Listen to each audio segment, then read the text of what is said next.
हालात रहा, एक तरफ नरेंद्र मोदी और राहुल गांधी का पूरा नेतृत्व इंडिया गठबंधन और एनडीए गठबंधन चल रहा था। उस दौर में हम लोग चुनाव लड़े और टाइगर जयराम मातो का हम लोग सारे लोग सोच रहे थे कि हम लोग वहाँ से जीत प्राप्त करेंगे। फिर भी एक निर्दलीय उम्मीदवार के चुनाव लड़े, कम संसाधनों में लड़े और 3.5 लाख वोट टाइगर जयराम मातो का आया। और पूरे राज्य में हमारे 8 उम्मीदवार लड़े और 8 उम्मीदवार में लगभग 8.25 लाख वोट हम लोगों को आया, जो कि आरजेडी, आईएसयू और जितना वामपंथी पार्टियां हैं उनसे 2 गुना 3 गुना हमारा वोट परसेंटेज आया। इस कहने का मतलब है कि झारखंड की जनता ने आवाज़ दे रही है, हम लोग को कह रही है कि टाइगर जयराम मातो जी, आप लोग जेबी केसेस जेल कैंप वाले लोग विधानसभा का चुनाव लड़िए। ये 8.5 लाख वोट दे करके आपको हम झांकी दिखाएं, पूरा पिक्चर आपको विधानसभा के चुनाव में दिखाएंगे। हमारा कहना है साथियों कि अभी देखिए, अभी लोकसभा का चुनाव हुआ, अभी हम बूथ का अध्ययन कर रहे थे।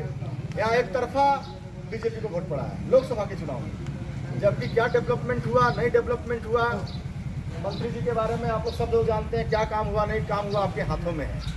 लेकिन विधानसभा के जो चुनाव होते हैं उसके मुद्दे अलग होते हैं। इस बात को हम लोग भी समझते हैं, क्योंकि चाहे बोंगा हो, चाहे चाक हो, जयनगर हो, चंदवारा हो या फिर चलकुसा हो या पूरे झारखंड में सब लोग एक ही बात कह रहे हैं कि लोकसभा का चुनाव अलग मुद्दे पर लड़ा जाता है।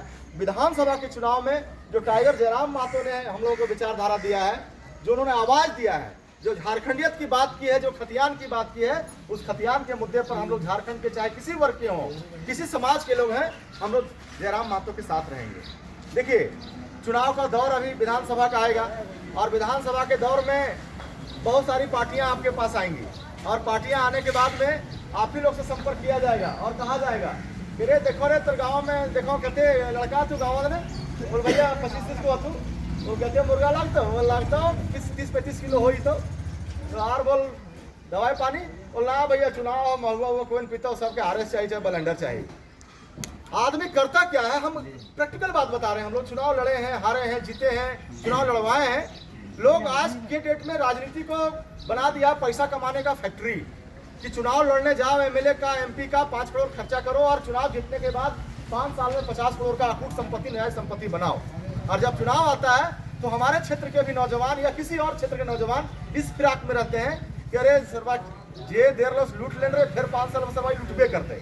मतलब हम लोग का मेंटलिटी बना हुआ है, हम लोग एक बदलाव के रूप में नहीं देख रहे हैं। और कोई भी नेता, चाहे इंडिया गठबंधन का हो, चाहे एनडीए गठबंधन का हो, कोई नेता जो टाइगर जो आवाज दिए हैं, उस आवाज को आज तक कोई विधायक और सांसद इस तरह का आवाज नहीं दिया। कि झारखंड से जब बिहार अलग हुआ तो बिहार में खतियान आधारित नियोजन नीति, स्थानीय नीति है, तो झारखंड में भी होना चाहिए। ये कोई आवाज नहीं दिया। झारखंड 40% खनिज संपदा पूरे देश को देता है, लेकिन कोई नेता ये नहीं कहा कि बालू में, कोयला में, पत्थर में, मैग्नीशियम में, लिथियम में झारखंड में अब सोना का भी भंडार मिल गया है, इसमें झारखंडियों का अधिकार हो।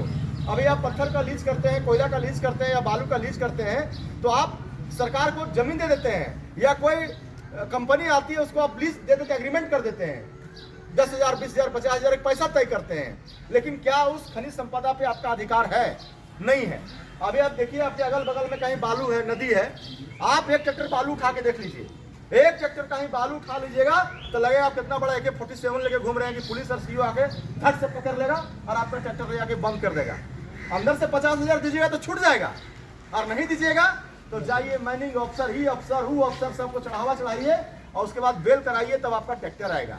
और यही सरकार जब उसका टेंडर करती है, इधर पिछले 4 सालों में हेमंत सरकार टेंडर नहीं की, और टेंडर करती है तो आप देखेंगे उस बालू घाट का उठाव राजस्थान, बिहार और उत्तर प्रदेश की कंपनियां करती है। क्या हमारे झारखंड के जितने विधायक हैं कभी विधानसभा में ये सवाल उठाए कि यदि हमारा गांव में बालू है, हमारे गांव में नदी में बालू है, तो उस बालू का टेंडर उस गांव के लोग के हाथ में दो, वहां के युवाओं के हाथ में दो। वहां के युवाओं के हाथ में दोगे, वहां के किसानों के हाथ में दोगे तो वहां के लोग रोजगार भी प्राप्त करेंगे और सरकार को टैक्स भी देंगे। ऐसा कोई विधायक तो आज तक सुने? कोई नहीं सुने। टाइगर जयराम मातो ने कहा है कि 2024 में आप जेबी केसेस से सरकार बनाइए। यदि आपके गांव में बालू है तो उस बालू का उठाव उसी गांव के लोग करेंगे और खुद स्वरोजगार करेंगे और सरकार को टैक्स भी देंगे। यदि आपके इलाके में पत्थर है, यदि आप किसी के लिए लीज एग्रीमेंट करते हैं, लीज एग्रीमेंट करने के बावजूद भी खनिज संपदा पे आपका अधिकार होगा, चाहे जिस तरह का खनिज संपदा हो। टाइगर ने कहा है, टाइगर ने यह भी कहा है कि यदि हमारी सरकार 2024 में आप बनाते हैं तो सबसे बड़ी बात है कि जो खतियान आधारित नियोजन नीति और स्थानीय नीति की हम बात करते हैं, हम लोग 32 की बात करते हैं। बहुत सारे लोग बोलते हैं ना जेकर पास 32 से खतियान ना है, केवरो पास 11 है, केवरो पास 66 खबर की होते हैं। तो हम लोग आधार रखे 1932। देखिए, जिसके पास 1911 खतियान है वो भी सही है, 32 खतियान है वो भी सही है, कहीं कहीं सर्वे सेटलमेंट हुआ है 1965, 64, 66 में भी कहीं कहीं खतियान बना है, सर्वे हुआ है, वो भी सही है।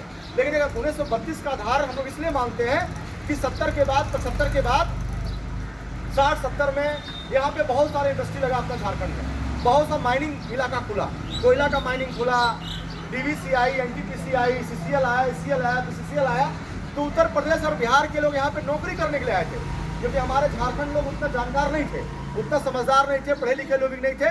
हमारे लोग सीधा साधा थे, खेती बाड़ी करते थे, जंगलों में रहते थे, हमारा पठारी इलाका था, पहाड़ी का इलाका था, हम लोग समतल, हमारा बाप दादा, हमारा पूर्वज हम लोगों का किया, खेती बाड़ी किया, और उन लोग थोड़ा हम लोगों से सोच में ज़्यादा थे। वो लोग यहाँ सीसीएल, ईसीएल, बीसीएल में, एनटीपीसी में, डीवीसी में नौकरी करने के लिए आए। अब नौकरी करने आए तो हमारे